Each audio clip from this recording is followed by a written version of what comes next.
Padre, tu palabra es gloriosa, es inmensa, Señor, está llena de tesoros.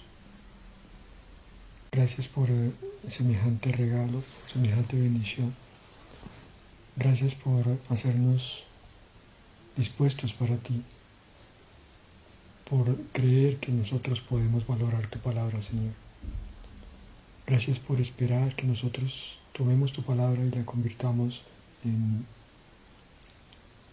entendimiento en nuestro corazón para que se vuelva vida.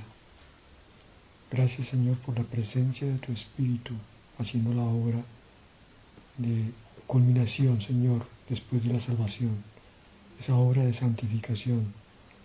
Gracias, Señor, por el Espíritu Santo que quita de nosotros el deseo de pecar, que aparta de nosotros, Señor, la costumbre de pecar, que nos glorifica para ti, Señor, que nos levanta, que nos convierte en criaturas nuevas. Padre, gracias, Señor, porque tu Espíritu hace viva tu palabra, nos hace entenderla, Señor, y nos hace mirar la infinitud de los tesoros y de los regalos que hay en ella. Padre, hoy pedimos, Señor, que cada uno de los que oiga esta palabra sea limpiado por tu Espíritu en su visión espiritual. Y cuando tú estés hablando, Señor, a cada corazón, entonces se abran los ojos para comprender las maravillas que tú tienes reservadas para los que te aman. Pedimos, Padre, esa obra milagrosa, que no sea hoy un tiempo solamente de palabras que se hablan y de oídos que se llenan de esas palabras, pero no pasa nada más. Hoy, Señor, que sea una obra milagrosa, en la cual tu palabra penetra hasta lo más profundo del Espíritu, y el Espíritu entonces se levanta con el poder de tu Espíritu y es convertido a la semejanza de nuestro Señor Jesucristo.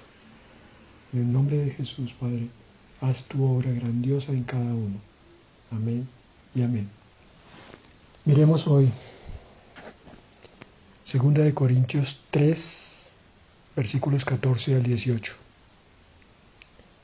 Nos dice el Señor hoy al corazón, pero el entendimiento de ellos se embotó, porque hasta el día de hoy, cuando leen el antiguo pacto, les queda el mismo velo no descubierto, el cual por Cristo es quitado.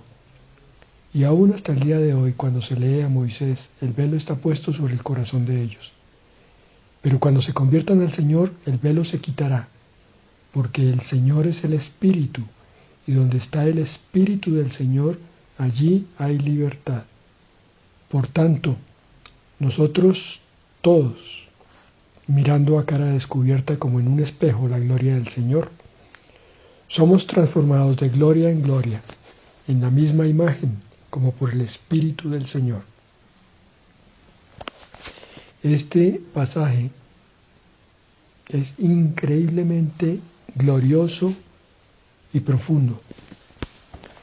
Vamos a tratar de entender hoy algunas cosas para que comprendamos que no es el plan del Señor que haya hijos suyos esclavizados a cantidad de circunstancias y de situaciones, que haya hijos suyos que estén sin el entendimiento de la grandeza del Dios Todopoderoso al cual sirven, sin el entendimiento del gran llamado al cual fueron tomados. No es posible que el Señor Jesucristo haya muerto en la cruz solamente para que una parte del pueblo de Dios esté construyendo una religión. Una parte del pueblo de Dios esté reuniéndose alrededor de un hombre y no de un Dios verdadero, o de una palabra como si fuera un discurso y no de la propia palabra que sale del corazón de Dios y que transforma vidas. No es posible que el pueblo de Dios esté viviendo como vivía antes de conocer a su Salvador, sin ninguna transformación, esclavizados por los mismos egoísmos, las mismas pasiones y los mismos pecados. En esta palabra el Señor empieza por mostrarnos el ejemplo de los judíos. En el versículo 14, refiriéndose a ellos, dice: pero el entendimiento de ellos se embotó, porque hasta el día de hoy, cuando leen el antiguo pacto, les queda el mismo velo no descubierto, el cual por Cristo es quitado. Esta es una descripción radiográfica de un pueblo que fue llamado por un Dios todopoderoso. El mismo Dios, creador de cielo y tierra,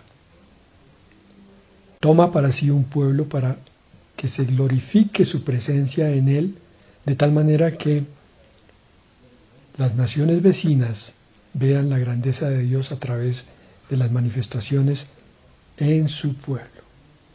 Pero este pueblo entonces se reconcentra, se enfoca mal y toma la palabra de Dios, el antiguo pacto, y la convierte en una serie de mandatos y de tradiciones de hombres.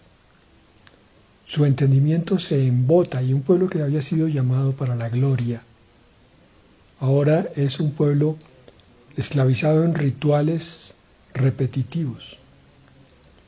Un pueblo que no entiende la grandeza de su Dios y por tanto no le obedece.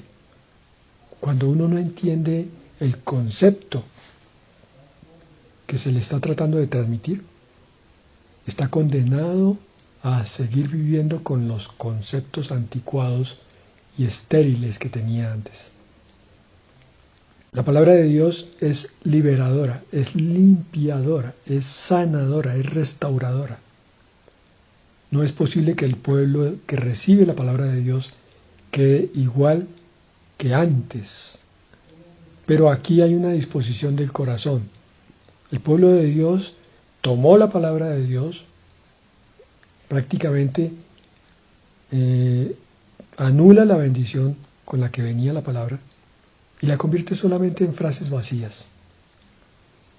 Este es un pueblo que termina creyendo en un Dios de templos, un Dios de rituales, un Dios de sacrificios, un Dios de compromisos y un Dios incluso esclavizante.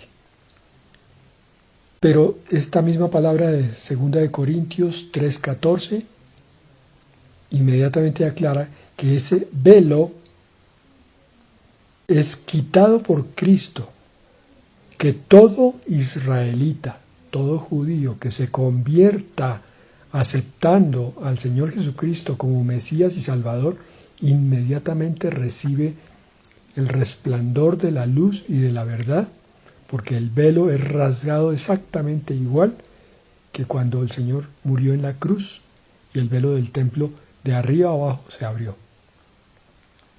Precisamente por eso ocurrió ese detalle en esa tarde oscura, para que supiéramos que cualquier velo que se colocara delante de nosotros para entender quién era Dios, para entender su amor principalísimamente y su grandeza, pero también su manifestación constante. Ese velo puede ser quitado, rasgado, hecho pedazos por el poder del Señor Jesucristo, que es un poder vivificante. ¿Cómo entendemos hasta ahí esta palabra en la vida práctica? El pueblo cristiano con frecuencia conoce algo de la palabra, a veces puede repetir algunos versículos de memoria, con alguna frecuencia alaba a Dios, a veces hasta de corazón, con alguna frecuencia ora a un Padre pidiendo una oración liberadora, una oración sanadora, pero ese mismo pueblo con mucha frecuencia se ve oprimido por la angustia, por la duda, por la falta de conciencia de un Dios para el cual no hay imposibles. El pueblo de Israel veía la opresión de sus múltiples enemigos, el último de los cuales fue el pueblo romano. Cuando el Señor Jesucristo llegó, estaban en una esclavitud impresionante, aunque no eran precisamente los esclavos como el resto de las poblaciones que Roma sometía. Ellos no vivían encadenados, pero su caminar, su vida diaria y su vida espiritual estaba tan opacada por el poder de Roma que no vieron la libertad que venía a traer el Señor Jesucristo. No vieron que el Señor Jesucristo venía a rasgar el velo de ese entendimiento tan escaso y corto. Hoy muchos cristianos son escasos de entendimiento de la palabra, de la profundidad. La mayoría de las veces porque simplemente no la leen, pero otras veces, aún leyéndola, no logran entender porque pareciera que no creyeran en el poder del Espíritu Santo como maestro, que fue uno de los ministerios que el Señor Jesucristo enseñó sobre el Espíritu Santo. Él os guiará a toda la verdad y os mostrará lo que yo os he enseñado. Más o menos fue lo que el Señor dijo, que el Espíritu Santo nos iba a recordar cuáles iban a ser y cuáles fueron también las enseñanzas del Hijo de Dios y de Dios el Padre. Continuamente. Pero pareciera no haber una relación con el Espíritu Santo en algunos de los hijos de Dios. Y eso está claramente estipulado en el versículo 15. Segunda de Corintios 3:15 dice, y aún hasta el día de hoy, cuando se lee a Moisés, el velo está puesto sobre el corazón de ellos. Aquí se está refiriendo a la lectura de la ley, pero nosotros podemos extender ese margen hasta decirlo de esta manera, y aún hoy cuando se lee el Antiguo y el Nuevo Testamento, el velo está puesto sobre el corazón de ellos. Hay un velo sobre el entendimiento del pueblo de Dios. Hay una escasez de poder, una escasez de vivencia espiritual, una escasez en la relación con Dios. Tristemente pareciera que tocara decir que hay una esclavitud en muchos aspectos, una esclavitud espiritual del pueblo de Dios. Esa esclavitud puede ser por temor. El pueblo de Dios está constantemente atacado por espíritus de temor que acorralan al pueblo, que no lo dejan levantar. Temor a las enfermedades, temor a la pandemia, temor al hambre, a la escasez, a la falta de sustento. Puede haber una esclavitud por pensamientos restrictivos y empequeñecedores. Parece una frase muy de cajón. Tratemos de explicarla. La forma de pensar de muchos creyentes, entre comillas, o cristianos, no se diferencia casi en nada de la de los incrédulos. Ustedes hablan con incrédulos y ven en ellos reflejado el temor, la ansiedad, la soledad, la tristeza, la impotencia ante las cosas que están sucediendo. Y muchos en el pueblo de Dios están igual que los incrédulos.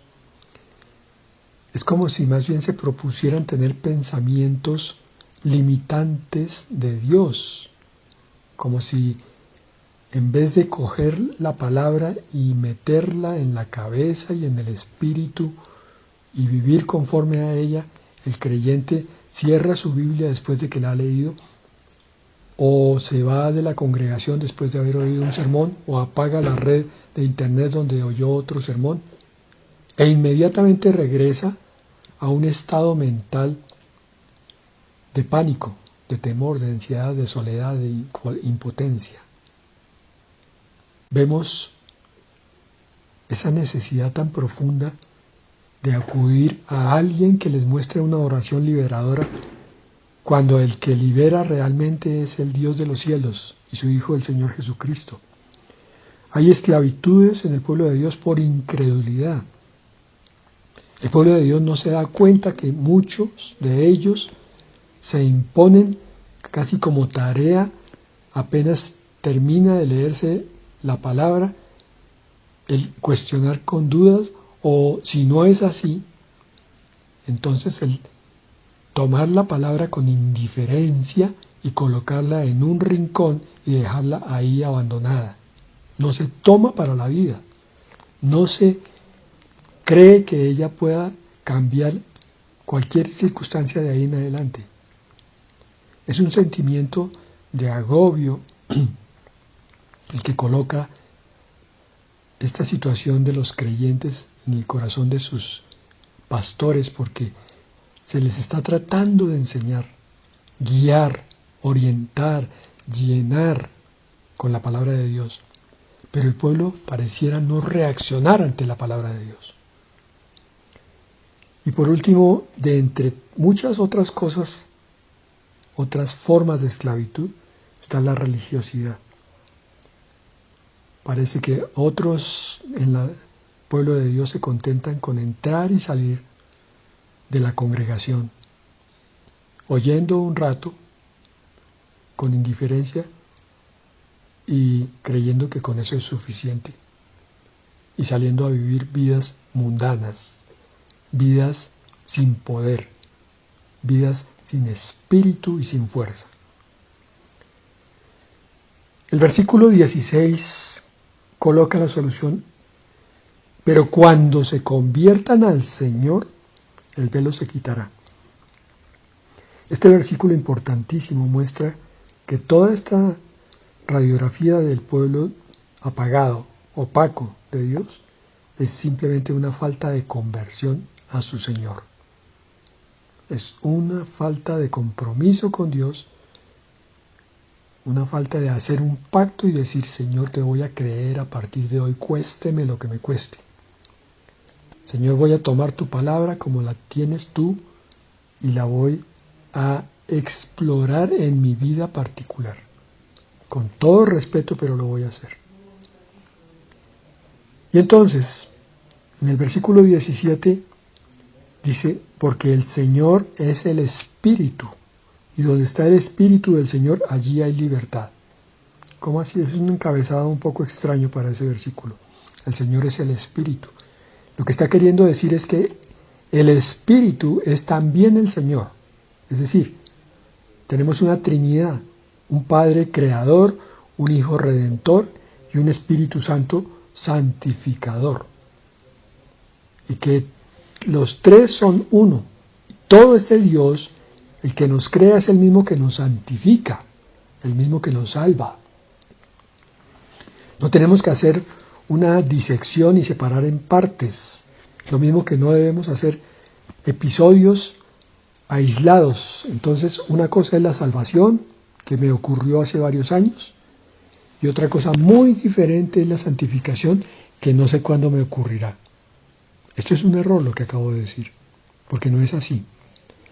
La salvación es el primer paso de la santificación.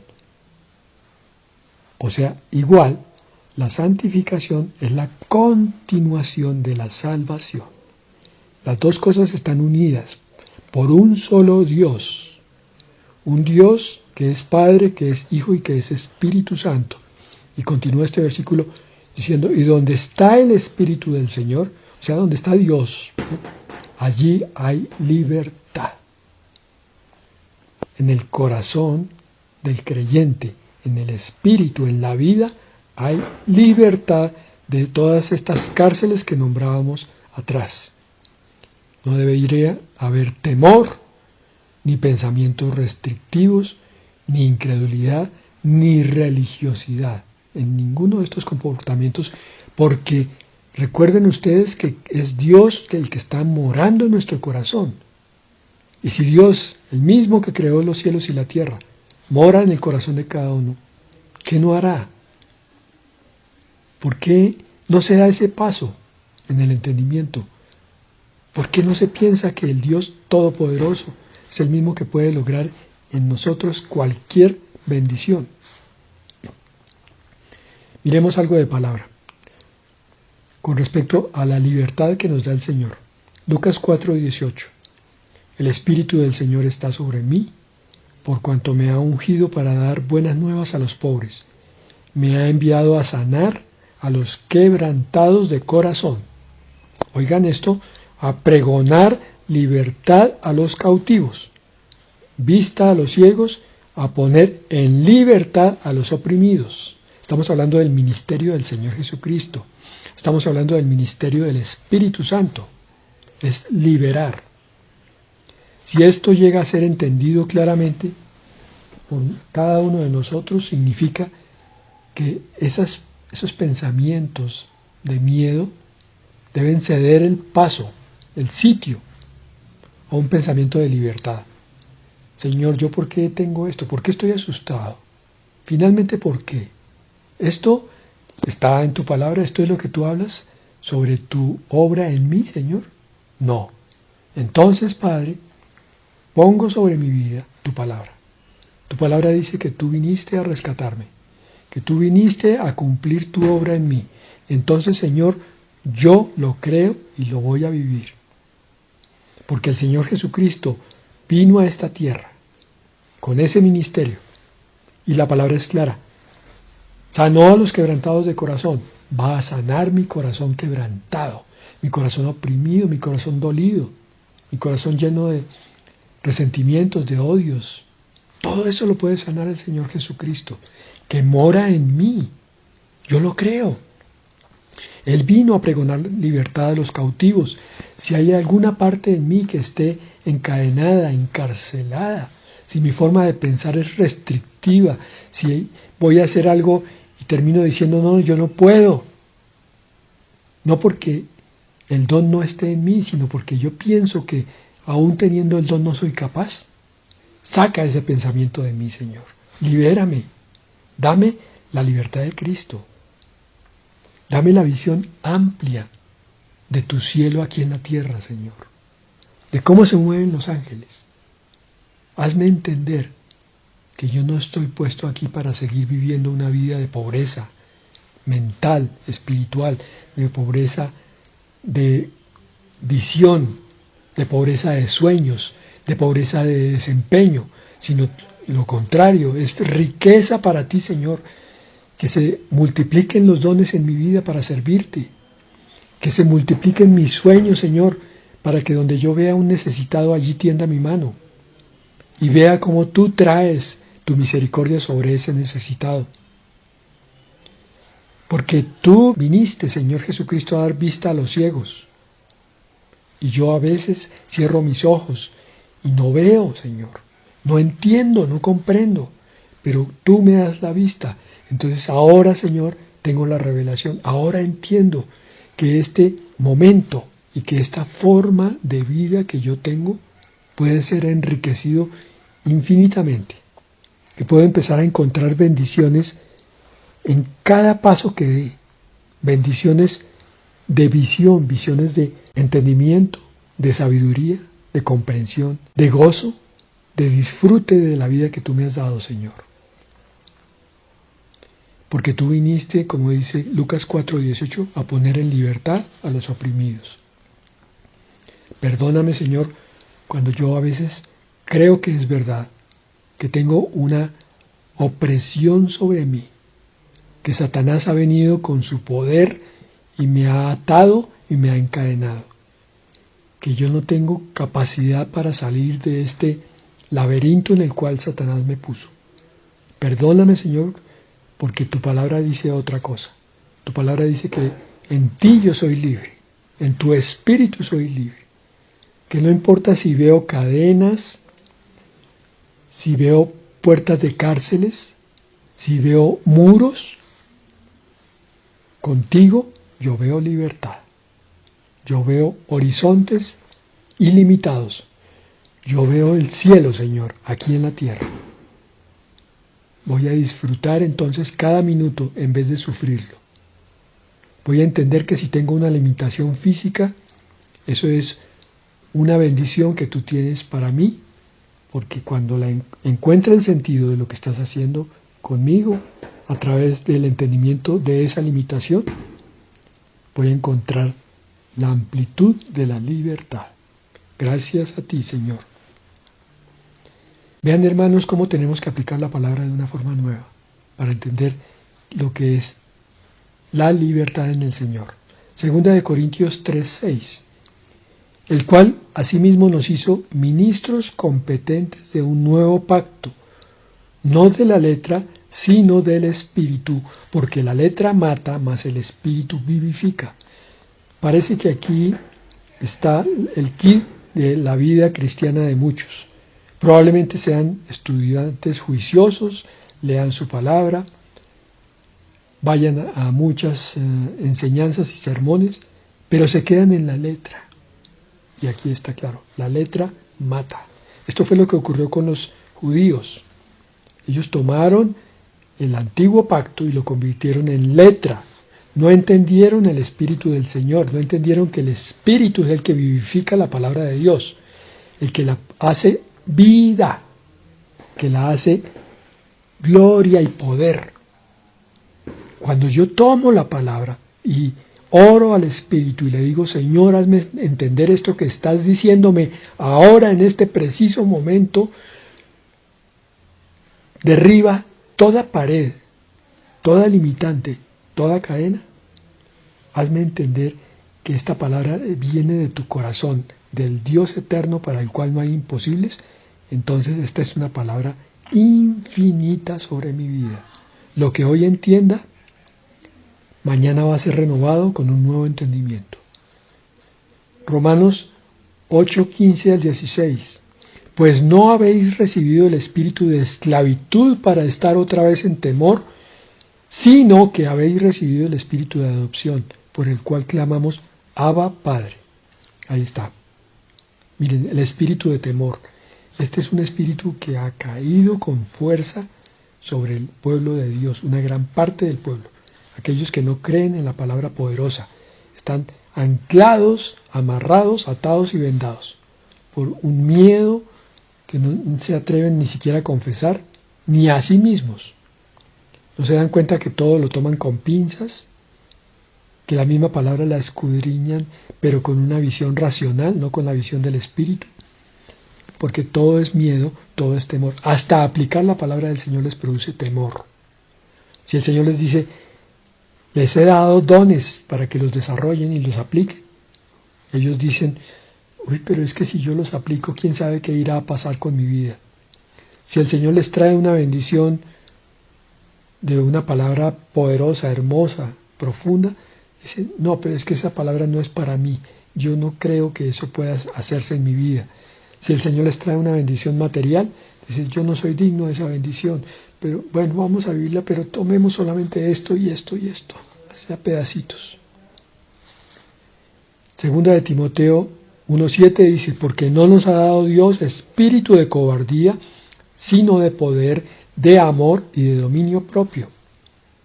El espíritu de cobardía, el espíritu de temor, son espíritus restrictivos, son espíritus encarcelantes, son espíritus agobiantes. Pero el amor, el poder y el dominio propio y el espíritu de adopción son espíritus de libertad. Cuando yo me siento hijo de Dios, siento su poder a través de mí. Siento que Dios lo quiere manifestar, que Él puede usar mis manos como Él le plazca. No es mi poder, no soy yo, es Dios usándome a mí. Puede usar mi boca con palabras de poder. Puede usar mi vista para que sea redargüida la otra persona. Pero para eso necesito entender que he sido adoptado por Dios en amor, en poder y en autodominio. Al pueblo de Dios le falta autodominio, le falta autocontrol, le falta poner el ejercicio de las cosas del cielo en sus manos. Juan 8:32, y conoceréis la verdad, y la verdad os hará libres. La verdad es la que da libertad. El conocimiento de las cosas de Dios más la revelación del Espíritu Santo. Es el que hace que el cristiano pueda caminar en una libertad gozosa, entendiendo que no importa la edad que tenga en el cuerpo, su espíritu es completamente libre, que puede vivir esta vida en una forma plena y gloriosa, que puede encontrar a la vuelta de cada esquina una bendición esperándolo, que cada día es una nueva aventura para descubrir cosas profundas y hermosas de Dios, y regalos y bendiciones. Así que, hermanos, entonces, si hemos seguido hasta el momento en el Espíritu esta palabra, estamos listos para recibir el versículo 18 de la 2 de Corintios 3, que dice: por tanto, nosotros todos, mirando a cara descubierta, como en un espejo la gloria del Señor, somos transformados de gloria en gloria en la misma imagen, como por el Espíritu del Señor.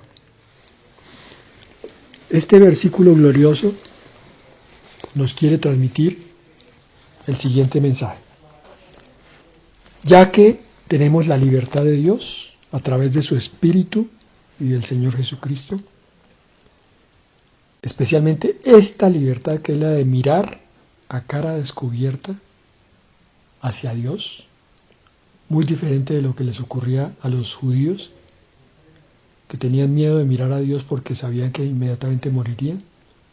Ahora, como tenemos la naturaleza de su Hijo dentro de nosotros, podemos levantar nuestra cara al cielo y mirar humildemente, eso sí, respetuosamente, pero confiadamente a nuestro Padre Celestial. Y podemos ver su gloria, la gloria del Señor Jesucristo, que es la misma del Padre. Y cuando tenemos entonces esa unión tan cercana, cuando nuestro cristianismo ha dejado de ser un rito vacío, cuando nuestra congregación se ha convertido en un tesoro que buscamos con afán, con necesidad, porque sabemos que el Señor va a hacer algo glorioso cada vez que buscamos su palabra. Entonces estamos encontrándonos con el espejo de la palabra, la gloria del Señor a través de la palabra. Y esa palabra se refleja en nosotros y empieza a trabajar en nosotros. Y por eso somos transformados de gloria en gloria. Una gloria hoy, otra gloria mañana, otra más grande mañana, y así sucesivamente, hasta que vamos pareciéndonos cada vez más a la misma imagen del Señor Jesucristo por su Espíritu, porque es el Espíritu Santo el que va produciendo esta obra gloriosísima. Cristianos transformados a la imagen del Señor Jesucristo. Cristianos renovados y nacidos de nuevo. Ya no más esos cristianos llenos de temor, llenos de limitaciones en su forma de pensar. ¿Será que sí? Tal vez es posible, quizá no. El Señor, que es el dueño de todas las cosas, ahora toma nuestra mente, toma nuestro espíritu y nos lanza hacia adelante y nos dice: ustedes son mis colaboradores, son mis instrumentos. Por eso yo los puse en la tierra. Ahora ustedes entienden el gran papel que tienen allí. Yo voy a obrar a través de ustedes. No son ustedes solos.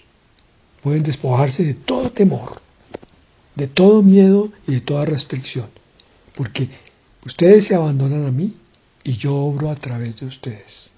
Y ustedes se van a gloriar y se van a gozar cuando vean todas las cosas grandiosas que yo hago a través de ustedes. No significa, dice el Señor, que entonces los voy a convertir en pastores de multitudes. No significa que van a ser igual a Pablo, pero sí significa que sus vidas van a ser profundamente transformadas hacia la productividad espiritual. Que cada día que ustedes vivan va a ser de un milagro para ustedes y los suyos, a todos aquellos que toquen a través de mi presencia en ustedes, porque han sido transformados de gloria en gloria en mi misma imagen, por el Espíritu Santo de Dios, porque han mirado con cara descubierta la palabra que los ha limpiado y el poder del Espíritu. Así que sean benditos y vengan a mí para que vean las grandezas de su Señor. Padre, te damos gracias por la grandeza de tu Espíritu en nosotros. Te damos gracias, Señor, por cada cosa que haces cada día, cada momento, por cada circunstancia que está puesta delante de nosotros, para que respondamos conforme a lo que tú has escrito en tu palabra, Señor. Para que caminemos, Señor, y nuestra sombra vaya tocando todas las cosas, como lo hacías con los apóstoles. No para que hagamos milagros y entonces seamos protagonistas de un espectáculo, como muchos hoy han confundido tu palabra, sino para que donde quiera que vayamos, seamos instrumentos de bendición. Porque ese es tu propósito, Señor. Para eso fue que creaste tú los cielos y la tierra, para que tu bendición descendiera continuamente a todos los sitios donde se alaba tu nombre, donde se exalta tu presencia, Señor. Hoy te pedimos, Padre, por los corazones temerosos, los corazones que están encadenados por el diablo. Te pedimos, Señor, para que esas cadenas caigan por el nombre glorioso de nuestro Señor Jesucristo y por el poder de tu Espíritu Santo. Para que estos que están temiendo continuamente, Señor, se levanten ahora, creyendo en el poder de tu Espíritu Santo. Y siendo usados por ti, se sorprendan de lo que tú puedes hacer en aquellos que creen y en aquellos que te miran, Señor. Padre, glorifícate porque es el tiempo. Este es el tiempo tuyo, Señor. Es el tiempo de que tu iglesia dé testimonio. Es el tiempo de que tu iglesia se vista con las ropas finas, blancas y resplandecientes, que le corresponden a la esposa de Cristo, con el cual van a reinar y a ser sacerdotes. Padre, no demores la presencia de tu Espíritu en los que te esperan, en los que te anhelan, Señor, en los que quieren vivir tu vida. En el nombre de Jesús oramos hoy. Amén y amén.